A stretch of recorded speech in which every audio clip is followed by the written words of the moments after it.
Painted painless learning. Hello, કેમ છો dear students? આજે આપણે કરવાના છે સ્વાધ્યાય 5.1 વર્ગ અને વર્ગમૂળનું ચેપ્ટર. ધોરણ 9 હોય, 10 હોય કે 11 હોય કે 12 હોય, આ ચેપ્ટર બધી જગ્યાએ કામ આવશે. ભલે તમે અત્યારે 8માં છો, પણ જ્યાં લગી ભણશો ત્યાં લગી કામ આવશે. શરૂઆત કરીએ પહેલા પ્રશ્નની. શું કહ્યું છે ભાઈ? નીચે આપેલ સંખ્યાઓના વર્ગ કરવાથી એકમનો અંક શું મળે? તો પહેલા એક વસ્તુ સમજી લો કે ભાઈ 1 નો વર્ગ કેટલો થાય? તો કે સાહેબ 1 થાય. બરાબર ને? તો આ એકમનો અંક આના ઉપરથી જ આપણે ગોતવાનો છે, તો જરાક ધ્યાન રાખજો. 2 નો વર્ગ કેટલો થાય? 2 નો વર્ગ તો કે સાહેબ 4 થાય. 3 નો વર્ગ 9, 4 નો વર્ગ 16, 5 નો વર્ગ 25, 6 નો વર્ગ 36, 7 નો વર્ગ 49, 8 નો વર્ગ 64, 9 નો વર્ગ 81 અને 10 નો વર્ગ જે છે એ આપણો થાય 100. બરાબર દીકરાઓ? હવે જરાક ધ્યાનથી સમજો. એકમનો અંક કોને કહેવાય? તો કે આ 1, 4, 9 તો એકમનો અંક એક જ આંકડો છે, એટલે એ જ એકમનો અંક. પણ 5 નો વર્ગ 25, તો આમાં પાંચડો છે ને એકમનો અંક કહેવાય. 4 નો વર્ગ 16, તો 6 એ એકમનો અંક કહેવાય. તો આપણે એ જ કહેવાય છે કે નીચે આપેલ સંખ્યાના વર્ગ કરવાથી એકમનો અંક શું મળે? તો કાંઈ એના માટે 81 નો વર્ગ ન કરવા જવાય. 81 માં છે એકડો, તો 1 નો વર્ગ કરો તો એકમનો અંક શું મળે? 1 મળે. તો આપણે લખવાનું કે ભાઈ 81 નો વર્ગ કરતા 81 નો વર્ગ કરતા એકમનો અંક કેટલો મળે? 1 મળે. હાલો, ડન છે. ઓકે, તો આને હું કોપી પેસ્ટ કરી નાખું કે જેથી બધા દાખલામાં ખાલી મારે પેસ્ટ કરવાનું રહે. હાલો, ડન છે. 81 નું પતી ગયું. હવે 272 કરવાનું છે, તો આપણે લખીએ 272 નો વર્ગ કરતા એકમનો અંક કેટલો મળે? તો અહીંયા જો 272 નો વર્ગ કરતા એકમનો અંક કેટલો મળશે? તો અહીંયા 2 છે. 2 નો વર્ગ 4, તો એકમનો અંક કેટલો મળશે? આપણને 4 મળે. હાલો, ડન. એના પછીનો દાખલો બેટા, આપણને શું કીધું ભાઈ? 799. 799 9 છે, એનો વર્ગ કરો તો 9 9 81. 81 માં એકમનો અંક શું છે? 1. હે ને? તો આપણે લખશું ભાઈ કે 799 નો લખી જ નાખું. કેમ? વર્ગ કરતા એકમનો અંક કેટલો મળે ભાઈ? તો કે 1 મળે. બરાબર ને? હાલો, આગળ વ્યા જઈએ ભાઈ. હવે આપણે અહીંયા હું લખશું ભાઈ 799, એમાં 9 છે, 9 નો વર્ગ 81, એટલે એકમનો અંક કેટલો મળે? 1 મળે. એના પછી આગળ વ્યા જઈએ 3853 નો વર્ગ કરતા 3 નો વર્ગ કેટલો છે? 9 મળે.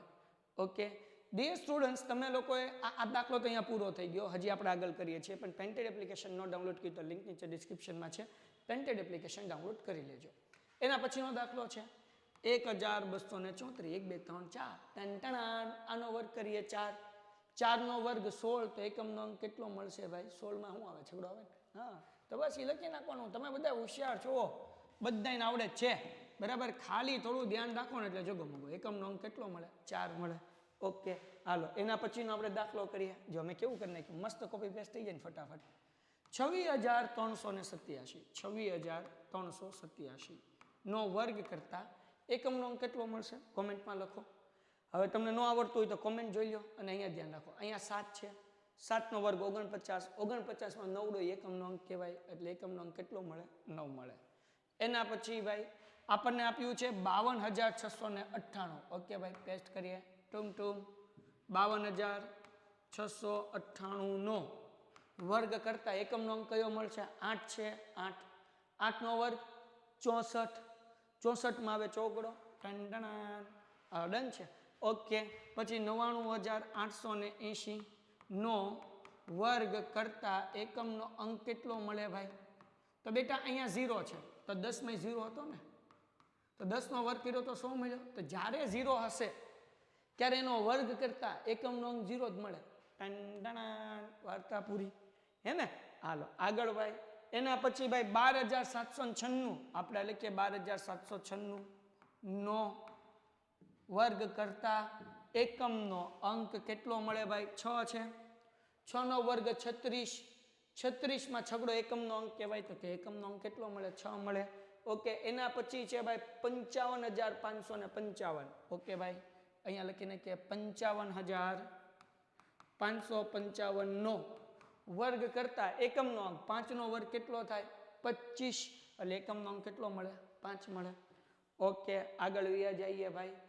અહીંયાથી બીજો પ્રશ્ન શરૂ થાય છે. પહેલો પ્રશ્ન પૂરો થઈ ગયો. તો ભાઈ પહેલા પ્રશ્નમાં શું કરવાનું તો ખબર પડી ગઈ. છેલ્લો આંકડો હોય ને એનો વર્ગ કરવાનો. 4 નો વર્ગ 16 તો એકમનો અંક 6 છે. 7 નો વર્ગ 49 એકમનો અંક 9 છે. વાર્તા પૂરી થઈ ગઈ. ઓકે બીજો પ્રશ્ન શરૂ કરીએ એ પહેલા જો હજુ સુધી મિત્રો તમે પેન્ટેડ એપ્લિકેશન ડાઉનલોડ ન કરી હોય તો લિંક નીચે ડિસ્ક્રિપ્શનમાં છે. ત્યાં તમને ગણિત વિજ્ઞાન સમાજ ઇંગ્લિશ બધું મળી જશે. આનાથી ફાયદો એ થાય તમારે ગોતવાની જવું પડે. યુટ્યુબમાં જે એડવર્ટાઇઝમેન્ટ આવે એડવર્ટાઇઝમેન્ટ નહીં આવે. આ બિલકુલ ફ્રી છે. તમારે જરાય ચિંતા કરવાની જરૂર નથી. બરાબર તો પેન્ટેડ એપ્લિકેશન ડાઉનલોડ કરી લો અને ચેનલ સબસ્ક્રાઇબ ન કરી તો કરી નાખો અને લાઇક કરી નાખો કે જેથી 8મા ધોરણના બધા વિડીયો તમને આ ચેનલમાંથી મળી રહે અને તમારી ફેસબુક છે એક્ઝામની તૈયારી છે એ બધું સરસ મજાનું થઈ જાય.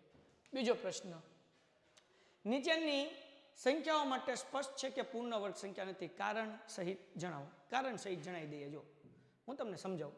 આને કોપી પેસ્ટ કરી નાખો એટલે આપણે ફરીથી લખવું નહીં. સાહેબ તમે તો કોપી કરવામાં ઉસ્તાદ છો. અમે કરીએ તો એ તમારે કોપી નહીં કરવાની. હું તો બોર્ડ છે એટલે કરું સદુપયોગ કરું ટેકનોલોજીનો બાપ. જોજો હો બાપા. હાલો અહીંયા મેં કરી નાખ્યું અને અહીંયા હું કરી નાખું છું હે ને. તો તમને હું મસ્ત સમજાવી શકું. હવે પૂર્ણ વર્ગ સંખ્યા કોને કહેવાય એ સમજી લો. આ 1 4 9 16 25 36 49 64 81 100 આ બધી પૂર્ણ વર્ગ સંખ્યા છે. પૂર્ણ વર્ગ સંખ્યા એટલે એવી સંખ્યા કે જેનું વર્ગમૂળ નીકળી શકે. 4 નું વર્ગમૂળ 2 નીકળે, 9 નું 3 નીકળે, 16 નું 4 નીકળે, 25 નું 5 નીકળે તો આ પૂર્ણ વર્ગ સંખ્યા કહેવાય. તો આપણે આટલી મોટી સંખ્યા પૂર્ણ વર્ગ છે કે નહીં કેમ ખબર પડે? તેના માટે એક શોર્ટકટ છે. શું શોર્ટકટ છે? જે પૂર્ણ વર્ગ સંખ્યા છે ને એના પૂછડામાં ક્યાં તો 0 આવતું હશે. જુઓ 0 આવતું હશે. ઓકે 0 આવતું હશે. ક્યાં તો પૂછડામાં 1 આવતું હશે. ઓકે પૂછડામાં 1 આવતું હશે. ક્યાં તો પૂછડામાં 4 આવતું હશે. ઓકે 4 આવતું હશે. પછી પૂછડામાં ક્યાંક તો 9 આવતું હશે. 6 અને 5 લાઈનમાં લઈ લો. 5 6 અને 9. અગર પૂછડામાં 0 છે, 1 છે, 4 છે, 5 છે, 6 છે કે 9 તો પૂર્ણ વર્ગ સંખ્યા છે. બરાબર ને? જો પૂછડામાં હોય તો પૂર્ણ વર્ગ સંખ્યા છે. પૂર્ણ વર્ગ સંખ્યા છે. કયું કયું હોય? 0 હોય, 1 હોય, 4 હોય. બરાબર ને? 6 આવી ગયું ને? હા 4 5 6. 0 1 4 5 6 અને 9 હોય તો એ પૂર્ણ વર્ગ છે. તો કઈ સંખ્યા હોય તો પૂર્ણ વર્ગ નથી? તો કે જો પૂછડામાં અહીંયા લખું. ક્યાં લખું? અહીંયા લખું. જો પૂછડામાં 2 હોય, 3 હોય, બરાબર, પછી આપણે લઈ લઈએ 7 હોય, 8 હોય અથવા એકી સંખ્યામાં 0 હોય એટલે કે 1 0 હોય પૂછડામાં અથવા 3 0 હોય અથવા 5 0 હોય તો એ પૂર્ણ વર્ગ સંખ્યા નથી. આપણે એ જ કહેવાનું છે. હવે આપણને હું કીધું નીચેની સંખ્યા માટે સ્પષ્ટ છે કે પૂર્ણ વર્ગ સંખ્યા નથી. ખબર જ છે નથી પણ હું લેવા નથી કહેવાનું છે. કારણ સહિત જણાવો. તો અહીંયા એકમનો અંક કયો છે? 7. અગર એકમનો અંક 7 છે, પૂછડામાં 7 છે તો એ પૂર્ણ વર્ગ નથી. તો આપણે લખશું કે 1057 માં એકમનો અંક 7 છે. તેથી પૂર્ણ વર્ગ નથી.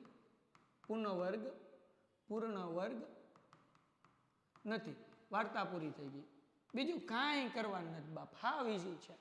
અહીંયા ભાઈ 23,453 23,453 માં એકમનો અંક શું છે ભાઈ? 3 છે. તેથી પૂર્ણ વર્ગ સંખ્યા નથી. વાર્તા પૂરી થઈ ગઈ. હાલો એના પછી જુઓ. અહીંયા એકમનો અંક શું છે? 8. પૂર્ણ વર્ગ સંખ્યા નથી. તો આપણે લખશું કે ભાઈ 7,928 માં એકમનો અંક જગતની માલિપા 8 છે. 8 છે. તેથી પૂર્ણ વર્ગ સંખ્યા નથી. હાલો ડન. એના પછી શું છે ભાઈ? 2,22,222 માં એકમનો અંક 2 છે. તેથી પૂર્ણ વર્ગ સંખ્યા નથી. વાર્તા પૂરી થઈ ગઈ. બરાબર ને? હાલો ભાઈ ચેનલ સબસ્ક્રાઇબ ન કરી બધા ચેનલ સબસ્ક્રાઇબ કરી નાખજો. અહીંયા જો વર્ગ હોય કોઈ સંખ્યા, પૂર્ણ વર્ગ સંખ્યામાં 0 તો આવી શકે, પણ એ ક્યાં બેકી સંખ્યામાં 0 હોય, ક્યાં 2 0 હોય, ક્યાં 4 0 હોય, ક્યાં 6 0 હોય. અહીંયા બેટા 3 0 હોય. એટલે જ્યારે કોઈ પણ સંખ્યામાં એકી સંખ્યામાં 0 હોય, એટલે કે 1 0 હોય અથવા 3 0 હોય અથવા 5 0 હોય, તો એ પૂર્ણ વર્ગ સંખ્યા ક્યારેય ના હોય. બરાબર. ત્યાં લખવાનું 64,000માં એકમનો અંક નહીં લખશો. 64,000માં શૂન્યની સંખ્યા 3 છે. શૂન્યની સંખ્યા 3 છે.